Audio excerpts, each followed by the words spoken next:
மவுத் இருக்குது யார்ட்டையும் சொல்லிட்டு வராது, திடீர்னு வரும்.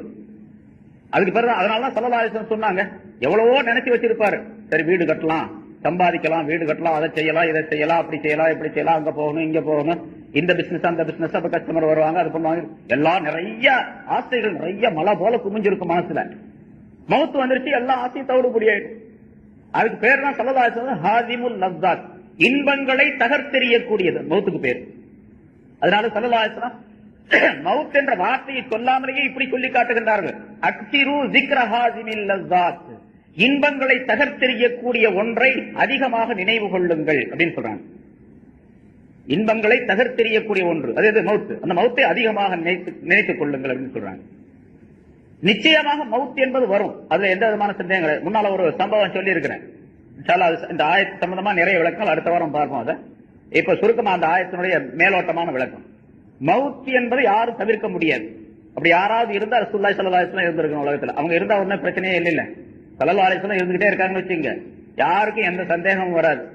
இந்த நஜாத்து, அந்த மதஹபு, இந்த மதஹபு, அது இது ஒண்ணுமே தேவையில்லை. எல்லாத்துக்கும் ரசூலுல்லாஹ்ட்ட கேட்ட விளக்கம் சொல்லி விளக்கம் கேட்டு எல்லாரும் அது மாதிரி அமல் செஞ்சுட்டே போயிட்டே இருக்கலாம். அப்புறம் இந்த விஞ்ஞானத்துல அது கூடுமா, இது கூடுமா, ஸ்பீக்கர் வைக்கலாமா, இது வைக்கலாமா, ரேடியோ வைக்கலாமா, வீடியோ வைக்கலாமா, டிவி போடலாமா, வேண்டாமா அப்படின்லாம் கேட்க வேண்டிய யார்ட்டையும் இந்த ஆலிசிட்ட போய் ரசூலுல்லாஹ்ட்ட கேட்டு எல்லாத்தையும் தீர்ப்பு. ரசூலுல்லாஹ் தான் தேவை கட்டாயமா உலகத்துக்கு, இல்லையா? எந்த விஞ்ஞானியும் தேவையில்லை, எந்த மெஞ்ஞானியும் தேவையில்லை, ஸல்லல்லாஹு அலைஹி வஸல்லம் இருந்தான். எந்த அறிஞரும் தேவையில்லை, அதான் எல்லாரும் தேவையில்லை. ரசூலுல்லாஹ் மட்டும் இருந்தா அப்படி ஆகுறது, மத்தவங்க எல்லாம் இல்லாம. அதனால எல்லாரும் இருக்கணும், எல்லாத்தையும் கேட்கணும். இந்த அஜத் புரசாத் அஜத் சொல்றதை நீங்க கேட்கணும் அப்படிங்கிறத ரசூலுல்லாஹ் போயிட்டாங்க. ஸல்லல்லாஹு அலைஹி வஸல்லம் அவர்கள் இருக்கணும், அப்படி இருந்தா. அப்படி ரசூலுல்லாஹ்வே இல்ல அப்படிங்கும் போது அப்புறம் யாருமே இல்லை. இன்னக்க மையித்தும் வயின்னஹும் மையித்தும், அல்லாஹ் தஆலா அப்படித்தான் சொல்றான் குர்ஆன்ல. நபியே நீங்களும் மௌத்தாக கூடியவர்கள் தான், இவர்கள் எல்லோருமே மௌத்தாக கூடியவர்கள் தான் அப்படின்னு சொல்லிட்டான் அல்லாஹ். அதனால ஸல்லல்லாஹு அலைஹி வஸல்லம் எல்லாருமே மௌத்தாக கூடியவர்கள் ஒட்டுமொத்தமா சொல்லாம ரசூலுல்லாஹ் மட்டும் குறிப்பிட்டு தனியாக சொல்லி அப்புறம் எல்லா மனிதர்களையும் சொல்றான். இன்னக்க மையித்தும், நிச்சயமாக நீரும் மையித்து தான், வயின்னஹும் மையித்தும், அவர்களும் மையித்துகள் தான் என்று சொல்லுவதன் மூலமாக ஸல்லல்லாஹு அலைஹி வஸல்லம் அவர்களுக்கும் இறப்பு உண்டு அப்படின்னு சொல்றாங்க அல்லாஹ் தஆலா. ஒரு 30 வருஷத்துக்கு முன்னாலே, 30-40 வருஷத்துக்கு முன்னாலே ஆராய்ச்சி பண்ணாங்க, இறப்பை எப்படியாவது தடுக்கலாமா அப்படின்னு ஆராய்ச்சி பண்ணாங்க. மௌத்தாகவும் மனுஷனை தடுக்கிறோம், மௌத்தை வெல்வது, வென்று விடுவது, அது கூட சண்டை போட்டு ஜெயிச்சிடுறது, அதை செஞ்சு பார்க்கலாமே அப்படின்னு சொல்லிட்டு ஒரு முயற்சி பண்ணாங்க அமெரிக்க விஞ்ஞானிகள்லாம் சேர்ந்து, டாக்டர்கள்லாம் சேர்ந்து. அதே மாதிரி உயிர் என்பது மனிதனுடைய உடலுக்குள்ள ஒரு ஆவி நிலையில் இருக்கக்கூடிய ஒரு பொருள் தான் ரூஹ் என்பது. அது நல்லா தெரியும். ஏன்னு கேட்டா திடப்பொருளாக, பருப்பொருளாக அது இல்ல. நம்ம கண்ணை போல, காதை போல, இந்த வாட்சியை போல, இந்த டேப் போல, இந்த கிளாஸ் போல அப்படியா இருக்குது. ஒரு உருவம் உள்ள பொருளாக இல்ல, உருவம் இல்லாத பொருள் தான் அப்படின்னு நல்லா தெரியும். ஒரு காற்றை போல இருக்கும் அப்படின்னு வச்சுக்கலாம், ஒரு ஒளிய போல இருக்கும் அப்படின்னு வச்சுக்கலாம். ஆனா ரூஹ் என்னன்னு யாருக்குமே தெரியாது, இதுவரைக்கும் யாரும் சொன்னதும் கிடையாது, இனிமேல் சொல்லவும் முடியாது. அல்லாஹ் தஆலா குர்ஆன்ல தெளிவாக சொல்லிட்டான். சரி, அந்த ரூஹ் இருக்குது, அந்த ரூஹ் போகக்கூடிய நேரத்துல, உயிர் போகக்கூடிய நேரத்துல இருக்கக்கூடிய ஒரு மனுஷனை பிடிச்சு கொஞ்சம் டெஸ்ட் பண்ணனா அந்த உயிரை காப்பாத்தலாமா இல்லையான்னு பாத்திரலாம் அப்படிங்கிறதுக்காக வேண்டி அந்த விஞ்ஞானிகள், அந்த டாக்டர்கள் என்ன பண்ணாங்க, எல்லாம் சேர்ந்து இன்னும் கொஞ்ச நேரத்துல இறந்து போயிடுவான் அப்படின்னு அவர்களுடைய கணக்குப்படி கணக்கு போடப்பட்ட ஒரு மனிதன், அதுக்கு முதல்லயே ஒரு கண்ணாடி கூண்டு தயார் செஞ்சாங்க.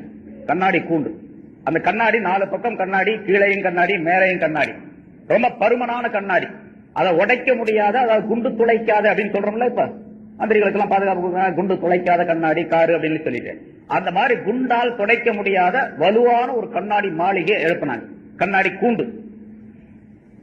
இன்னும் ஒரு 10 நிமிஷத்துல அல்லது 5 நிமிஷத்துல அவருடைய உயிர் போயிரும் அப்படின்னு சொல்லப்படக்கூடிய ஒரு ஆளை ஆஸ்பத்திரியில இருந்து பிடிச்சிட்டு வந்து கொண்டு வந்து அந்த கூண்டுக்குள்ள வச்சுட்டாங்க, அந்த கண்ணாடி பெட்டிக்குள்ள வச்சுட்டாங்க. வச்சுட்டு அந்த கதவை சாத்தியாச்சு.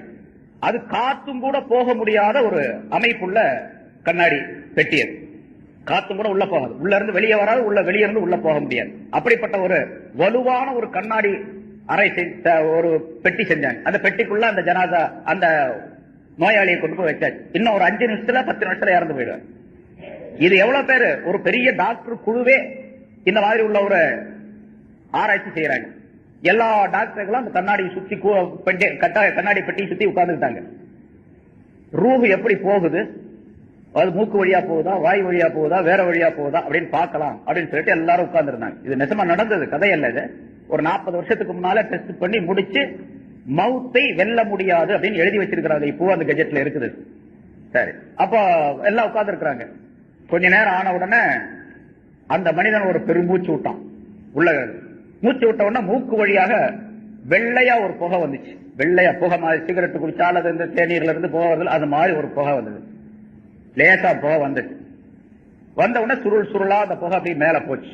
நுண்ணிய கருவிகளை வச்சு பார்த்துக்கிட்டே இருக்கிறாங்க வெளியே உட்கார்ந்து. மேல போச்சு. மேல போன உடனே அந்த மேல் தளத்துல அந்த கண்ணாடியில போய் மோதிச்சு. திரும்ப கீழே வந்துச்சு அந்த புகை சுருள். அப்புறம் அந்த இந்த சைடுல போச்சு, அந்த சைடுக்கு போச்சு. எல்லாம் முட்டி முட்டி பார்த்துட்டு திரும்பி வந்துருச்சு. அப்படியே திரும்பி வந்து இந்த மனிதனுடைய மூக்குக்குள்ள மறுபடியும் வந்து பூந்துச்சு. பூந்த உடனே எல்லாரும் கை தட்டி சிரிச்சாங்க. மரணத்தை வென்று விட்டோம் அப்படின்னு சொல்லிட்டு அந்த ஆளுக்குள்ள உள்ள போயிடுச்சுல மறுபடியும். அதுதான் ரூஹு, அதுதான் உயிர்.